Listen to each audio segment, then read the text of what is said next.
नमस्कार, मैं योगेश कुमार। पिछले कई दिनों से सियासी गलियारे में इस बात की सुगबुगाहट है कि केंद्र के भारतीय जनता पार्टी और उत्तर प्रदेश में बीजेपी सरकार में बैठे योगी आदित्यनाथ महाराज के बीच कुछ अनबन सा चल रहा है। यहाँ तक अनुमान ये भी लगाया जा रहा है कि बहुत जल्द ही बाबा की गद्दी केंद्र के इशारों पर छीनी भी जा सकती है और इसके लिए कई मोहरे भी बिछाए जा चुके हैं। केंद्र में मोदी जी और राज्य में योगी जी के बीच की जो ये कड़वाहट है, उसकी शुरुआत कहाँ से हुई, तो इसके पीछे कई मुख्य वजहें बताई जा रही है। दरअसल दिल्ली दरबार यानी गुजरात लावी का योगी आदित्यनाथ से कहना था कि जितने जल्दी हो सके उत्तर प्रदेश में मंत्रिमंडल विस्तार कीजिए और ओम प्रकाश राजभर और दारा सिंह चौहान को मंत्री पद दीजिए, क्योंकि आप सभी को पता है कि इसी अवसर के वजह से ये दोनों नेता बीजेपी के साथ जुड़े थे और ऊपर से ये दोनों ओबीसी फेस वाले नेता हैं और इन दोनों नेताओं का जातिगत राजनीति पर अपने अपने जात में अच्छी पकड़ भी है, जो 2024 के लोकसभा चुनाव में ओबीसी वोटरों को भारतीय जनता पार्टी की तरफ लुभाने में काफ़ी मदद भी करेगा।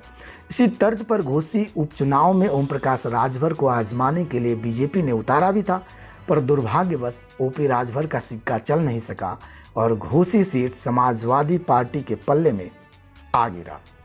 भारतीय जनता पार्टी की ये सोच है कि यूपी में जहां उनके पास पिछड़ा नेता के तौर पर केशव प्रसाद मौर्य जैसा बड़ा चेहरा है, वहीं अगर ओम प्रकाश राजभर और दारा सिंह चौहान बीजेपी के साथ जुड़ गए तो फिर यूपी में जो पिछड़ी जातियों की जनगणना का बिगुल बज रहा है, उसका कोई खास असर दिखाई देता हुआ नजर नहीं आएगा और एक बार फिर से उत्तर प्रदेश में पिछड़ा वर्ग का जो वोटर है वो भारतीय जनता पार्टी के साथ खड़ा हुआ दिखाई देगा।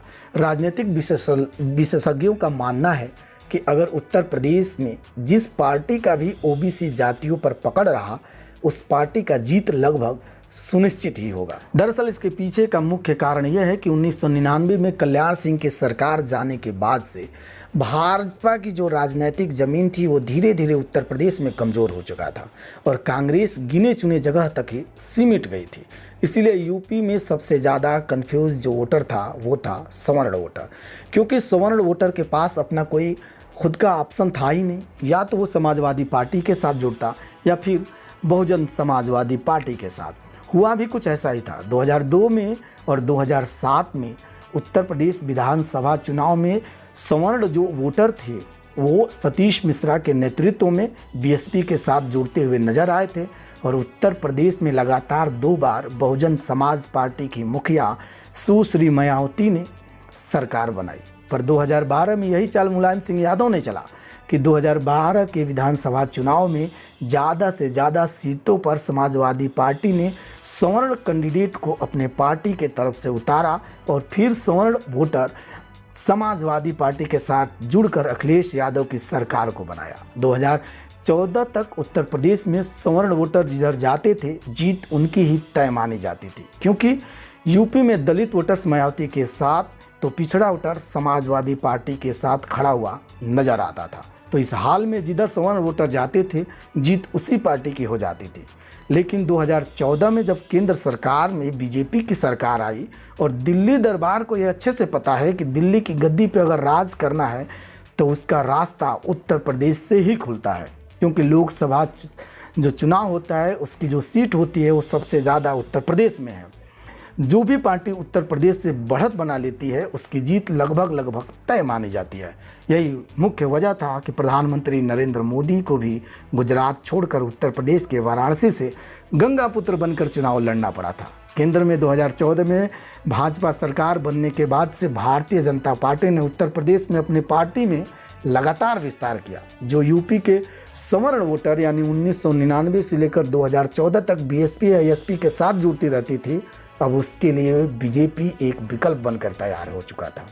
अब भारतीय जनता पार्टी को ये बात समझ आ गया था कि यूपी में फॉरवर्ड वोटर्स उनके साथ खड़ी है, दलित वर्ग बीएसपी यानी मायावती के साथ खड़ी रहेगी। इस हाल में अगर यूपी में सरकार बनानी है तो पिछड़ी जातियों में सेध करनी होगी, जिससे कि समाजवादी पार्टी के मुखिया अखिलेश यादव को कमज़ोर किया जा सके।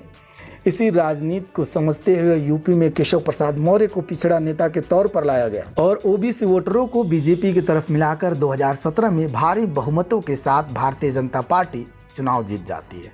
जो यूपी में राजनीति में कल तक राजा बनाने का मुख्य काम सवर्ण वोटर का हुआ करता था, अब वही काम 2017 से पिछड़ा वर्ग कर रहा है। 2022 में भी पिछड़ा वर्ग बीजेपी के साथ खड़ा दिखाई दिया और योगी महाराज दूसरी बार सत्ता में भारी बहुमतों के साथ वापस हुए। अब उत्तर प्रदेश में सवर्ण वोटर के पास बीजेपी पार्टी तो दलित वोटर्स के पास अधिकतर बीएसपी में ही खड़े हुए नजर आते हैं। अब बच गया तो पिछड़ी जात के वोटर्स। इन वोटर्स में जिसकी भी मजबूत पकड़ रहेगी, यकीन मानिए सरकार लगभग उसी की बनना तय माना जा रहा है।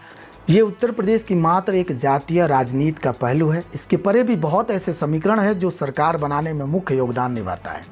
ऐसे में यूपी में पिछड़ी जातियों पर भारतीय जनता पार्टी अपनी पकड़ मजबूत रखना चाहती है और ओपी राजभर और दारा सिंह चौहान सहित तमाम जाति जो पिछड़ी जाति हैं उनको अपने साथ जोड़कर रखना चाहती है।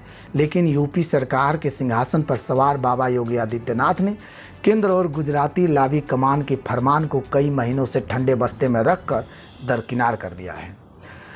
न मंत्रिमंडल का विस्तार कर रहे हैं और न ही मोदी शाह की जी हजूरी कर रहे हैं। बहरहाल उत्तर प्रदेश की जो सरकार योगी आदित्यनाथ की है, बीजेपी अब उनकी इस पूरी राजनीति को समाप्त करने में लगी है। दिल्ली दरबार की ये बात बहुत अच्छे से पता है कि योगी आदित्यनाथ जी उनके हाथों में इतने आसानी से आने वाले नहीं हैं। इसीलिए ये अंदाज़ा लगाया जा रहा है कि जिस तरह से मध्य प्रदेश और राजस्थान में बड़े नेताओं को जैसे विधानसभा चुनाव लड़वाया जा रहा है, उसी तर्ज पर मोदी जी के कहने पर योगी जी को फिर से गोरखपुर से 2024 का लोकसभा चुनाव लड़वाया जाएगा। और अगर बाबा लखनऊ छोड़कर अपने राज दरबार गोरखपुर से चुनाव लड़ते हैं तो उनका जीतना लगभग तय है। और अगर केंद्र में एक बार फिर से भाजपा की 2024 में सरकार बनती है, गौर कीजिएगा कि मैंने अगर शब्द का प्रयोग किया, इसमें इंडिया अलायंस वालों को नाराज होने की कोई ज़रूरत नहीं है। तो इस हाल में योगी आदित्यनाथ को केंद्र में प्रमोट किया जाएगा और फिर उन्हें भाजपा का एक मुख्य मंत्रालय के तौर पर जिम्मा सौंपा जा सकता है। राजनीति में अनुमानों का खेल बहुत बड़ा माना जाता है। 2024 में अगर भारतीय जनता पार्टी एक बार फिर से सत्ता में आती है तो अगर प्रधानमंत्री नरेंद्र मोदी अपनी तीसरी कार्यकाल को लगातार कंटिन्यू करते हैं तो सबसे बड़ा नेता के तौर पर पहले नंबर पर मोदी जी रहेंगे। उसके बाद गृह मंत्रालय अमित शाह के हाथ में ही रहने वाली है।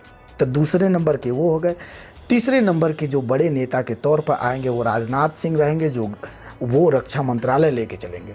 चौथे नंबर पर अगर किसी का नाम आएगा तो एक महिला के नाम पर शायद वित्त मंत्री का नाम निर्मला सीतारमण दोबारा उनको कंटिन्यू किया जाए। और 4 नंबर ये हो गए। 5वें नंबर पर नितिन गडकरी हमेशा बरकरार रहेंगे, वो एक योग्य और बड़े नेता हैं भारतीय जनता पार्टी के। फिर इस कंडीशन में योगी आदित्यनाथ को छठा या सातवां कोई भारतीय जनता पार्टी के नेता के तौर पर दिखाया जाएगा। इसके पीछे का क्रोनोलॉजी आप समझिए।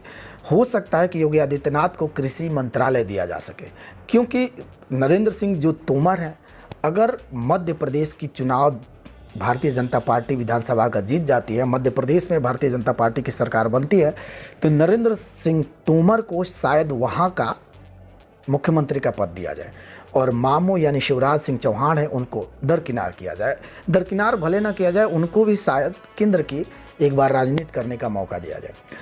तो तोमर की जो जगह खाली है, अगर वैसे भी अगर तोमर एमपी में अगर भारतीय जनता पार्टी चुनाव हार भी जाती है, तब भी जो नरेंद्र सिंह तोमर के ऊपर एलिगेशन लग रहा है, जो उनके बेटे के ऊपर जो भ्रष्टाचार का आरोप लग रहा है, उसके देखते हुए शायद उनको अगले कार्यकाल यानी 2024 की मोदी सरकार कंटिन्यू रहती है तो उनको कृषि मंत्रालय उनके हाथ से फिसल जाए और फिर योगी आदित्यनाथ को कृषि मंत्रालय दे दिया जाए। इस तरह से एक तीर से दो निशाना किया जा सकता है। एक, जो अमित शाह चाहते हैं कि योगी आदित्यनाथ का जो कद सबसे ऊपर बढ़ रहा है, यानी मोदी के बाद भारतीय जनता पार्टी में प्रधानमंत्री की दावेदार जो सबसे बड़े अगर कोई नेता के तौर पर पूरी भारत की जनता चाह रही है योगी आदित्यनाथ, उसको अमित शाह नहीं चाहते हैं। तो अमित शाह के एक तीर से दो निशाना हो सकता है।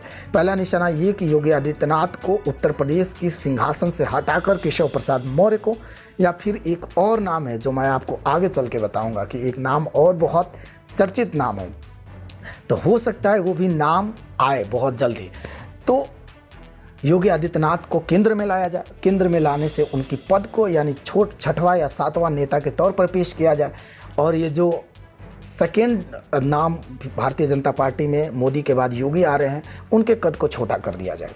दूसरी बात, अगर किसी भी कंडीशन में 2024 में भारतीय जनता पार्टी हार जाती है तो उस समय तक उत्तर प्रदेश में एक नया मुख्यमंत्री बनकर वहाँ खड़ा रहेगा। तो इस हाल में योगी आदित्यनाथ के पास सिर्फ गोरखपुर की सांसद बनने के सिवाय और कुछ भी नहीं बचेगा। हालांकि एक ऑप्शन और भी रहता है कि 6 महीने तक अगर आप संसद में सांसद बनते हैं, अगर आपका कार्यकाल 6 महीना के अंदर ही आप उसको छोड़ के आप आ जाते हैं, अपने विधायकी वाले पर आ जाते हैं, तो शायद आपको उत्तर प्रदेश की फिर से सरकार में कमान संभालने का मौका मिले। लेकिन भारतीय जनता पार्टी अपने चाल में बहुत बड़ा माहिर है। वो एक बार जब अपने सत्ता के रास्ते से किसी रोड को हटा देता है तो दोबारा उसको वहाँ आने नहीं देता है। इसकी राजनीति आप सभी को अच्छे तरीके से पता है। तो एक तीर से 2 निशाना दिखाई देता है। एक तो योगी आदित्यनाथ को प्रधानमंत्री बनने का जो मौका है उसको दरकिनार किया जा रहा है। दूसरा एक और पहलू है कि अगर 24 की चुनाव हार जाते हैं तो योगी आदित्यनाथ न घर के रहेंगे न घाट के रहेंगे। वो सीधे गोरखपुर में आके अपने मठ में जो सांसद हैं वही नेतृत्व करके सांसद ही बन के ही रह जाएंगे। बहरहाल अगर योगी महाराज मोदी जी की बात को मानते हैं तब तो ये सारे अनुमानों का एक खेल है। पिछड़े चेहरे में सबसे पहला अगर किसी का नाम है तो वह है केशव प्रसाद मौर्य। केशव प्रसाद मौर्य, कोई डाउट नहीं है, वो एक योग्य नेता हैं और उन्होंने बहुत मेहनत किया है कि उत्तर प्रदेश में एक बार वो अपनी सरकार बनाए यानी मुख्यमंत्री बने, लेकिन उनके हाथ 2 कार्यकाल में कुछ भी मिलता हुआ नज़र नहीं आया है। हालांकि उनके डिप्टी सीएम का पद दिया गया, लेकिन उस पद से वो कभी भी खुश रहे दिखते हुए नज़र नहीं आए हैं। लेकिन मेरा मानना ये भी है कि उत्तर प्रदेश में केशव प्रसाद मौर्य के बाद एक और नाम है जो बहुत ही फेमस नाम है, उसको आला कमान दिल्ली भी मानती है। उसका नाम है पंकज चौधरी। महाराजगंज का वो नेता जो 6 बार सांसद रह चुका है, जो फाइनेंस मिनिस्टर है स्टेट का।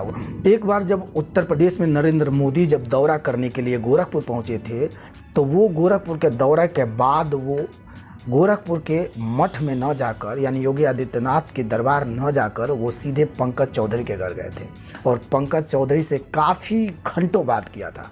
यानी पंकज चौधरी अति पिछड़ा जाति में आते हैं और अति पिछड़ा जाति और 6 बार के सांसद हैं और केंद्र से उनकी बहुत अच्छी पकड़ है। तो हो सकता है कि भारतीय जनता पार्टी जिस तरह से नामकरण में चौंकाती है, हमेशा 2 नाम जिस तरह से आता है और उसके बाद भारतीय जनता पार्टी एक ऐसे इंसान को लाकर खड़ा कर देता है जिसके बारे में कोई सोचता नहीं है। हो सकता है कि उत्तर प्रदेश में एक बार फिर से केशव प्रसाद मौर्य और योगी आदित्यनाथ की जो बीच की दरार है उसको मिटाने के लिए पंकज चौधरी का नाम लेकर सामने आ जाए। तो राजनीति में कुछ भी पॉसिबल है, हर चीज़ संभव है। अभी के लिए बस हमें इजाज़त दीजिए। मस्त रहिए, व्यस्त रहिए और स्वस्थ रहिए। नमस्कार।